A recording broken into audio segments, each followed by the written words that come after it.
श्री राम नमस्कार। आज 22 सितंबर 2020 भीमरूपी निरूपण भाग 4। पिछले भाग में हम लोगों ने देखा कि समर्थ रामदास स्वामी जी, जिन्होंने ये भीमरूपी स्तोत्र रचा है, लिखा है, उन्होंने मारुति की एक छवि, एक आकृति भक्तजनों के लिए, जो मारुति की सेवा करना चाहते हैं उनके लिए पहले 3 शब्द में बताई है। कोई भी उपासना जब इंसान करता है, और जिस देवता की उपासना, जिस चीज़ की उपासना अगर कोई इंसान करता है और उसके सामने वो देवता की छवि, वो देवता की आकृति, वो देवता की शारीरिक रचना अगर सामने प्रकट होती है, मन में प्रकट होती है, तो वो जो कुछ साधना करता है, मंत्र कहता है, स्तोत्र कहता है, तो उसकी शक्ति, उसके जो कहता है उसके शरीर में ऊर्जा के स्वरूप धारण हो जाती है। लेकिन अगर कोई जिसका हम लोग मंत्र कहते हैं वो अगर मालूम ही नहीं है, तो हमारे मन में वो आकृति, वो चित्र प्रकट नहीं होता, और वो प्रकट न होने की वजह से वो मंत्र का, वो स्तोत्र का जितना प्रभाव अपने शरीर मन पे होना चाहिए वो होता नहीं है। इसके लिए ये सब बात सोचकर, इसके ऊपर विचार करके समर्थ रामदास स्वामी जी ने भक्तों के सामने पहले मारुति राया की छवि, शरीर रचना, आकृति तैयार की है। भीमरूपी रूप भीम का दिया है, उसकी शक्ति है जो महारुद्रा, रुद्र की तरफ जैसे शक्ति है उनकी, भगवान शिव के 11वें अवतार है, वो बताया। ये सब चीज़ें इसके लिए बताई कि अपना शरीर भी हम कौन से देवता का आह्वान कर रहे हैं, कौन से देवता की प्रार्थना कर रहे हैं, उसके लिए अपना मन भी तैयार होना जरूरी होता है। वही शक्ति मनुष्य के अंदर, मनुष्य के विचार में भी जागरूक होनी बहुत जरूरी रहती है। वैसे ही समर्थ रामदास स्वामी जी ने सोचकर ये भीमरूपी महारुद्रा, और जो तीसरा शब्द है वज्र हनुमान मारुति, अब यहाँ पे उन्होंने लिखा है वज्र हनुमान मारुति। 2 मारुति के नाम, हनुमान और मारुति दोनों कहते हैं, साथ साथ में लिखे हैं, लेकिन असल में अर्थ यह है कि वो मारुति जो भीमरूपी है, महारुद्रा है, रौद्र है, शक्तिशाली है, वो मारुति, वो वज्र हनुमान मारुति है। ये वज्र हनुमान शब्द का अर्थ मैं अभी आपको समझाता हूं। वज्र ये धातु है, और हनुमान जिसकी जबड़े के ऊपर एक बाजू में इंद्र ने वज्र प्रहार किया था, ये एक अर्थ होता है। और दूसरा अर्थ यह है कि हनु अधिक मान, जो हनु का अर्थ होता है अहंकार, और मान का अर्थ होता है छोड़ने वाला। जिसके पास अहंकार नहीं है, वो मैं, ये जिसको नहीं है, मराठी में उसको मीपण कहते हैं, अहम भाव, कर्ता भाव, ये नहीं है, वो एक शब्द का अर्थ है हनुमान का। और दूसरा अर्थ है जो हम लोग कथाओं में सुनते हैं, कथा में 1000 बार देखा है, कि इंद्र ने जो वज्र प्रहार किया था, जिसकी वजह से उनकी अनुमति को उनके जबड़े को चोट पहुंची थी, लेकिन इसके लिए उनको वज्रानुमान नहीं कहते। तो उसके पीछे एक कथा है, वो कथा मैं सारांश में बताता हूँ। जिस वक्त हनुमान जी का जन्म हुआ, जैसे ही हर बच्चे का जन्म होता है वैसे ही हनुमान जी का भी जन्म हुआ, लेकिन वो अलग था। वो पहले बता दिया मैंने कि कैसे जन्म हुआ, और आगे भी बताऊंगा दूसरे तरीके से कैसे जन्म होता है उनका। तो वो खेल रहे थे, उनकी खेल कूद की उम्र थी, लेकिन ना जब बच्चा होता है तो वो नासमझ होता है। हम लोग देखते हैं कि बच्चे के हाथ में आप कुछ भी दो, मुंह में डालता है। आप आपके हाथ में उनके जो कुछ आता है बच्चे के, वो सब मुंह में डालता है। वैसे ही जब उनकी मारुति जी की माता अंजनी अपने बच्चे के लिए फल लाने वन में जाती है, तब ये झोली में आराम करता रहता है। झोली में रहता है उस वक्त मारुति, और वो देखता है कि आकाश में एक फल जो वास्तव में सूर्य देव थे। भगवान सूरज जब सुबह अपना दर्शन देते हैं पहला, तो उसकी प्रखरता उतनी नहीं रहती। जब जैसे जैसे दिन बढ़ता है जैसे वो बढ़ जाती है। अब हनुमान को लगा वो कुछ खाने की चीज़ है, ये कथा में कहा है। अब वास्तव में है कि हनुमान जी को वो सूर्य रूप देख के उसके पकड़ने की मन में इच्छा प्रकट हो जाती है, और ये इच्छा उसके मन में सूर्य की तरफ खींच लेती है, और वो सूर्य की तरफ खुद को ढकेल देता है। अब यहाँ कोई भी बच्चा, अगर आप सोचेंगे कि किसी ने भी आकाश में कुछ देखा है और उसकी तरफ उसने हाथ बढ़ाया, तो वो नीचे गिर जाएगा, क्योंकि गुरुत्वाकर्षण से इंसान नीचे ही गिर जाए। लेकिन हनुमान जी का, मारुति का वैसा नहीं हुआ। इसका मुख्य कारण ये है कि उसके पिता वायु ने उनको पकड़ रखा। वो उनका बेटा ही था, वायुपुत्र ही कहते हैं। कोई भी बच्चा जब अपने बाप के गोद में आता है तो हम लोग बहुत बार देखते हैं कि बाप उसे हवा में फेंकता है और पकड़ता है। वो बच्चे को मज़ा आता है, लेकिन वास्तव में जो कोई तीसरा आदमी देखता है तो उसको वो डरावना लगता है, लेकिन वो बच्चे को मज़ा आता है। लेकिन बाप अपने बच्चे को, वो जो बच्चे के मुंह पे आनंद होता है वो देता ही है ना। बच्चा समझ सकता है कि मैं कितना कठिन परिस्थिति में मुझे ऊपर फेंक रहा है, मैं अगर गिर गया तो मैं मर सकता हूँ, लेकिन वो बच्चे को वो मालूम नहीं होता, क्योंकि वो ज्ञान ही नहीं रहता। और बाप को भी वो भरोसा रहता है मैं बच्चे को पकड़ सकता हूँ। वैसे ही यहाँ पे पवन पुत्र हनुमान को उसके पिता पवन ने, वायु ने, अपना बेटा सूरज की तरफ जा रहा है करके खुद की शक्ति से, खुद की गति से सूरज की तरफ ढकेला, साथ में लेके गए, ऐसा कहा तो भी चलेगा। जैसे ही सूरज के पास हनुमान पहुंचता है, उस वक्त का नाम हम लोग मारुति ही अगर उच्चार करेंगे तो सही रहेगा। तो वो क्षण में क्या होता है, राहु जिसे वरदान था कि वो इंद्र ने दिया हुआ एक वरदान था कि वो कभी भी सूरज और चांद के ऊपर छा सकता है।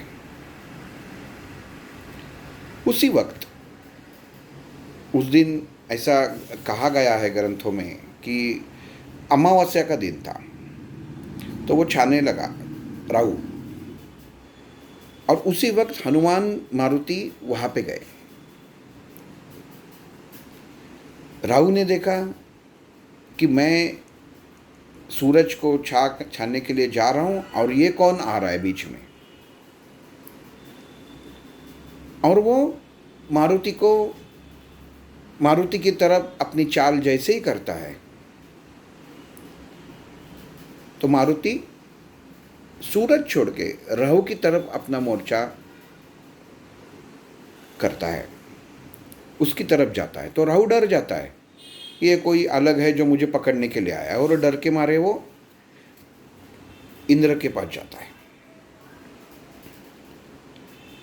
उस वक्त देखिए, ये सब पुराणों में कहा कथा है, क्या है वास्तव में अगर आप आँखों से और दिमाग से अगर ये सोचेंगे, सूरज की रोशनी कितनी रहती है, सूरज की जो आग है, तेज है, वो कितना रहता है, लेकिन आखिर में वो देवता है और मारुति भी देवता का ही अंश था।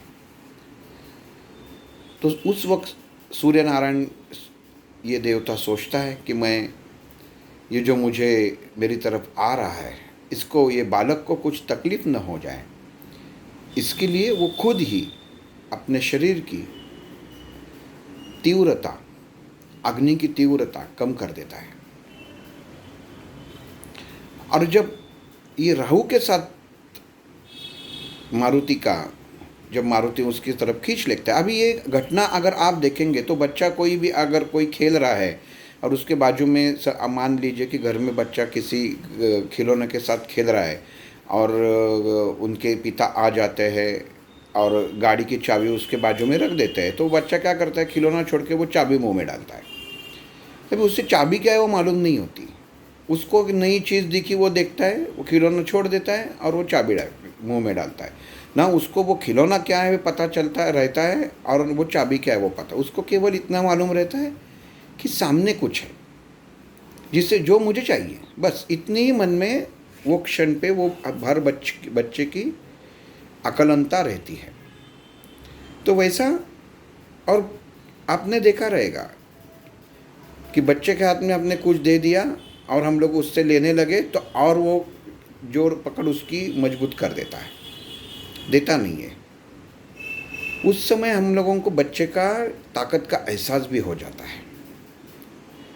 ये चीज़ बहुत सारे लोगों ने, बहुत सारे माँ बाप ने देखी रहेगी अपने बच्चे के बारे में, ऐसा ये क्षण उनके जीवन में भी आया ही रहेगा। वो पकड़ इतनी मजबूत रहती है कि बाद में हम लोगों को उनकी बच्चे की उंगलियों से वो चीज़ खींच के लेनी पड़ती है।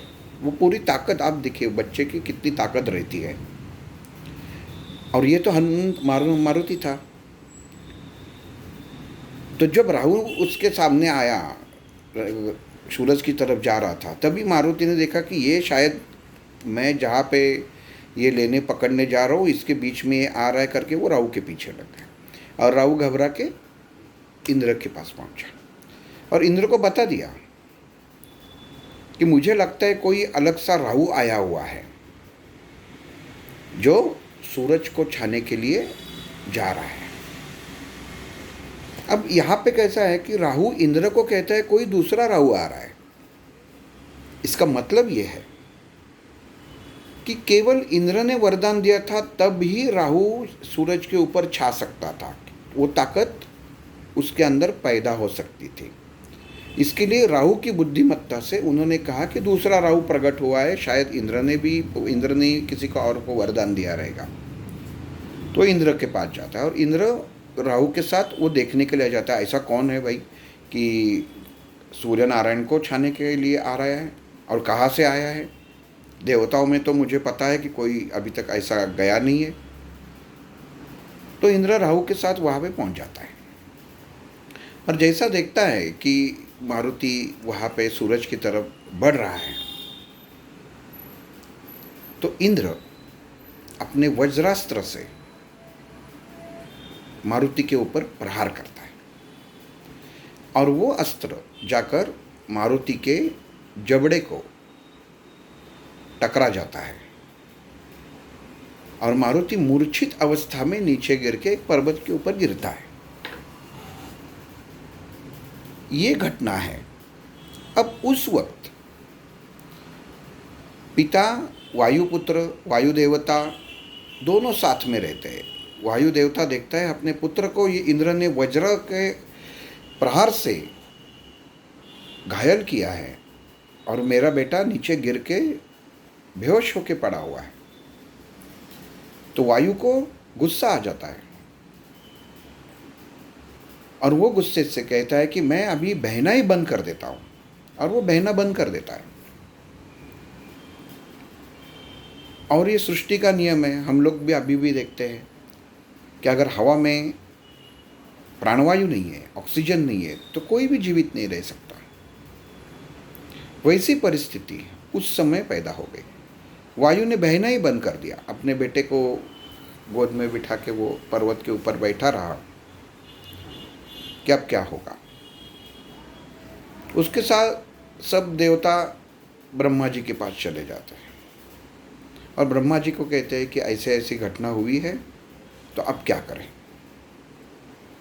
तो ब्रह्मा जी वहाँ पे स्वयं आते हैं और वायुपुत्र को एक विनती करते हैं, क्षमा कीजिए, वायु देवता को विनती करते हैं कि मैं तुम्हारे पुत्र को ऐसा वरदान देता हूँ कि इसके बाद कोई शस्त्र अस्त्र उसके शरीर को छुएगा भी नहीं, लेकिन तुम्हारे थम जाने से ये पूरी सृष्टि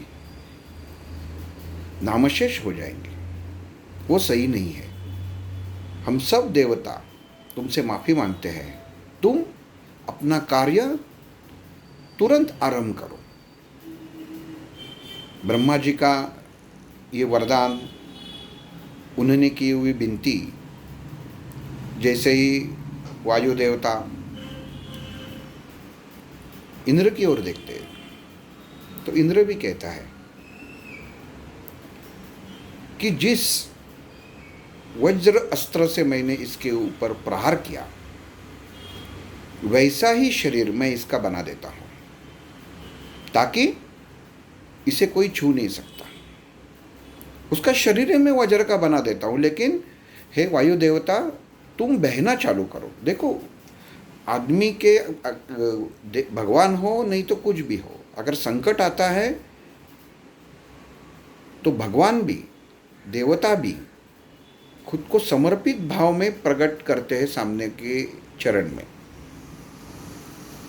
जैसे ब्रह्मा जी, इंद्र जी, सभी देवता उस वक्त वायु देवता के सामने खड़े हुए थे कि आप बहना चालू करो। अगर आप बहेंगे नहीं, आप अपना जो रूप है वो स्थित करेंगे तो ये सृष्टि समाप्त हो जाएगी, त्रिलोक में हाहाकार हो जाएगा।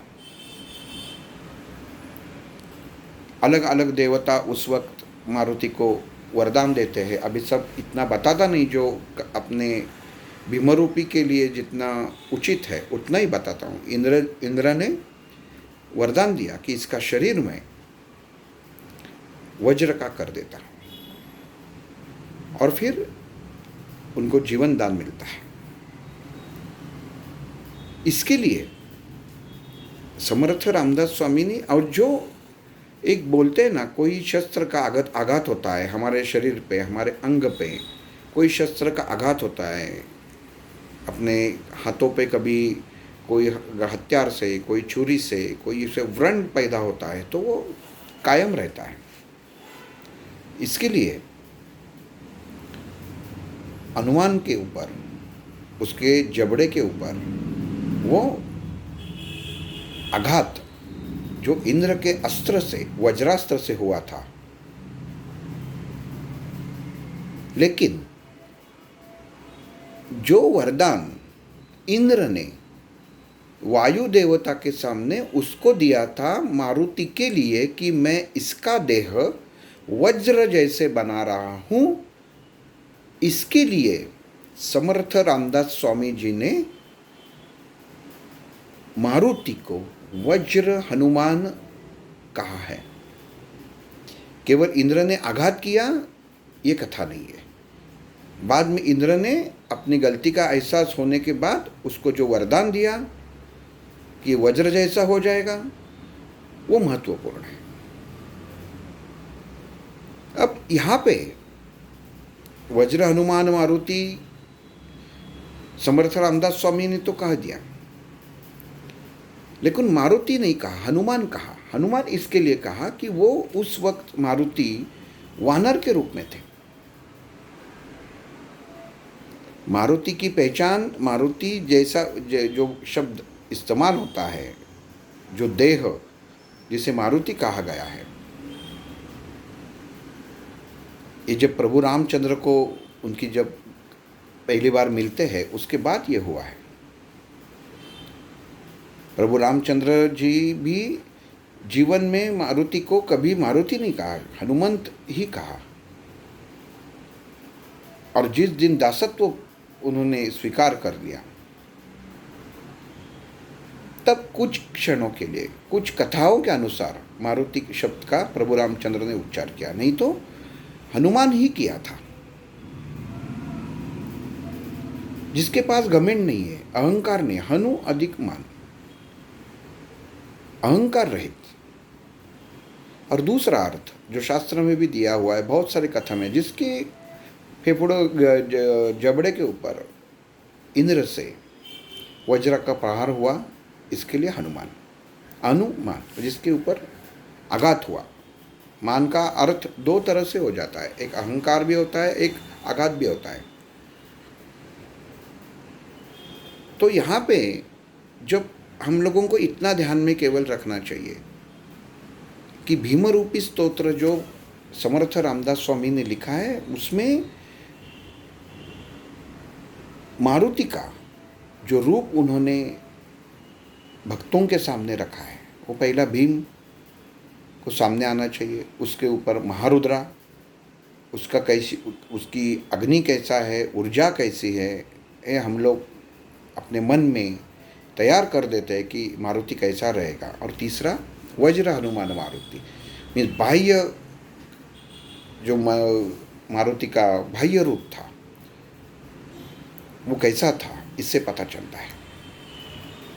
अब हनुमान शब्द में एक बार मैं कहना चाहता हूँ कि प्रभु रामचंद्र ने कायम मारुति को हनुमान ही कहा, क्योंकि जब पहली मुलाकात हुई, हम सब लोग जानते हैं एक कथा इसके, ये वज्र हनुमान मारुति से जुड़ी हुई है, हनुमान शब्द से जुड़ी हुई है। तो एक बता देता हूँ कि जब सीता मैया का ढूंढते ढूंढते जब ये राम और लक्ष्मण जा रहे थे, तब जहाँ पे सुग्रीव का राज था वो प्रांत में वो पहुँच गए। और सुग्रीव उस वक्त अपने एक पर्वत पे बैठ के देख रहा था कि उन्होंने देखा कि राम और लक्ष्मण जो मानव रूप में है वो आ रहे हैं, और उसे लगा कि उसका सगा भाई वाली जो उसका शत्रुत्व था, वो शत्रु एक दूसरे का शत्रुत्व था, कि उसने मुझे मारने के लिए ये किसी को भेजा है। इसके लिए उसमें सबसे होशियार हनुमान था। तब वो हनुमान जी को बुला के कहता है, तुम जाके देख के आओ कि ये दोनों कौन है। और उस वक्त हनुमान जी राम के सामने प्रकट हो जाते हैं। रामचंद्र को पूछते हैं कि आप दोनों कौन हो और यहाँ किस प्रयोजन से आए हो और कहाँ जा रहे हो। देखिए, ये हनुमान जी का सुग्रीव का दूत ये समझ के प्रभु रामचंद्र को और लखन को, मीन लक्ष्मण को सवाल पूछना अलग बात है। लेकिन अगर उस वक्त हनुमान जी के अंदर देवत्व तो था ही, लेकिन कुछ क्षण के लिए वो देवत्व वो भूल गए थे। नहीं तो उन्होंने प्रभु रामचंद्र को और लक्ष्मण को उस वक्त ये पूछा नहीं रहता कि आप कौन हो। इतने हनुमान होशियार थे, वो देवता ही था, देव का अंश ही था। अगर तब वो अंश उनके अंदर जागरूक होता तो वो उनको प्रभु रामचंद्र की पहचान क्या है वो पूछने की आवश्यकता नहीं थी, लेकिन उन्होंने पूछा। इसका मतलब क्या है कि उस वक्त हनुमान जी को अपने अंदर की शक्ति का शायद भूले रहेंगे, ऐसा मुझे लगता है। तब प्रभु रामचंद्र लक्ष्मण जी उन्हें बताते हैं कि किस प्रयोजन से वो यहाँ से जा रहे हैं। और वो होने के बाद, लेकिन देखिए कैसा है, वो प्रभु रामचंद्र स्वयं परमात्मा थे। उन्होंने क्षण में पहचान लिया मारुति को, लेकिन मैंने पहचान लिया करके उन्होंने तुरंत आप क्या हो ये मारुति को बताया नहीं, और मैं क्या हूँ ये भी बताया नहीं। कितनी बड़ी बात है। उन्होंने आदर से पूछा कि आप आपकी पहचान दो। तब मारुति ने जो बातें प्रभु रामचंद्र और लक्ष्मण से की, उससे प्रभु रामचंद्र ने ये अनुमान लगाया कि ये बातें ये वानर जो कह रहा है वो केवल कोई साधारण आदमी नहीं कह सकता, असाधारण इंसान ही कह सकता है जिन्हें सब वेदों का ज्ञान हो। कहने का अर्थ यह है कि उस वक्त मारुति की बुद्धिमत्ता क्या थी, ये प्रभु रामचंद्र ने पहचान ली थी। वैसे उन्होंने पहले ही पहचाना, लेकिन वो उनके मुंह से पहचानना चाहते थे। उनकी पहचान जो थी मारुति की, वो उनके, और वो उस वक्त कहते हैं हनुमान, क्योंकि वानर रूप में थे। जब तक युद्ध हुआ आखिर तक, और ये सच ही है, वानर का ही रूप है ना। अगर हम लोग देखेंगे कि समर्थ रामदास स्वामी के स्थापित जो मारुति है, 11 मारुति बोलते हैं उसे, 11 मारुति उन्होंने स्थापित की है, तो किसी को मुकुट वगैरह नहीं किया, वो वानर के रूप में उन्होंने स्थापित की है। भीमरूपी महारुद्रा वज्र हनुमान मारुति, वज्र जैसा उनका जब जो मूर्तियां है, अगर आपने कभी देखी तो आपको पता चलेगा, वो मूर्ति देख के ही पता चल जाता है कि मारुति क्या रहेगा। तो मारुति का रूप क्या है, उस वक्त वानर के रूप में थे। तो यही समर्थ रामदास स्वामी ने कहा है कि ऐसा वानर जो भीम रूप है, जो महारुद्र है, शिवा का अंश है,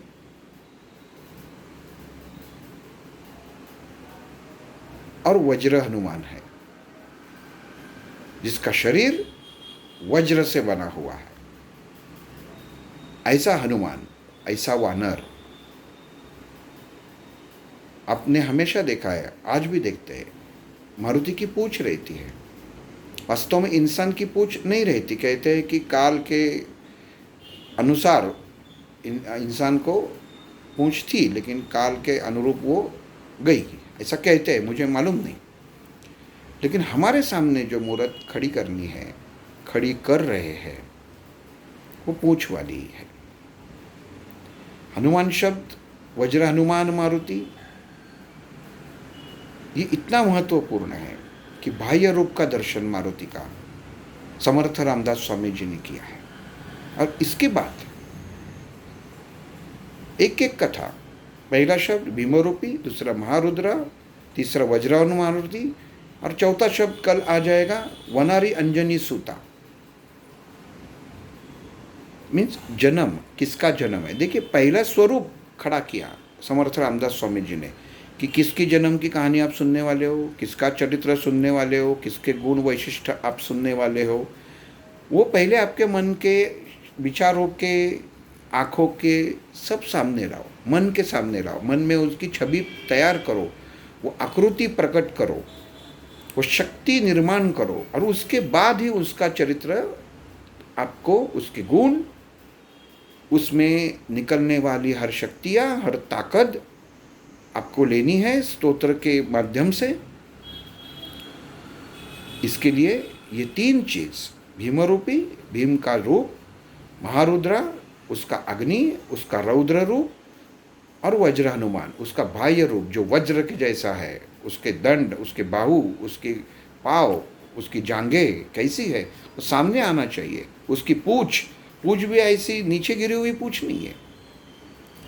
वज्र कैसा रहता है, वज्र सामने रहिए, वो रूप आपके सामने अभी आ जाएगा।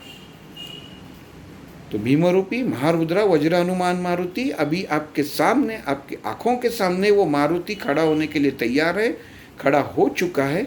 और इसके अगले भाग में आप देखेंगे कि ये अभी जो खड़ा किया है समर्थ रामदास स्वामी जी ने, उसकी कथा क्या है, उसके गुण क्या है, वो अगले भाग में वनारी अंजनी सूता रामदूता प्रपंचना, इसका निरूपण देखेंगे। श्री राम। ओम हनुमंताय नमः, ओम हनुमंताय नमः, ओम हनुमंताय नमः।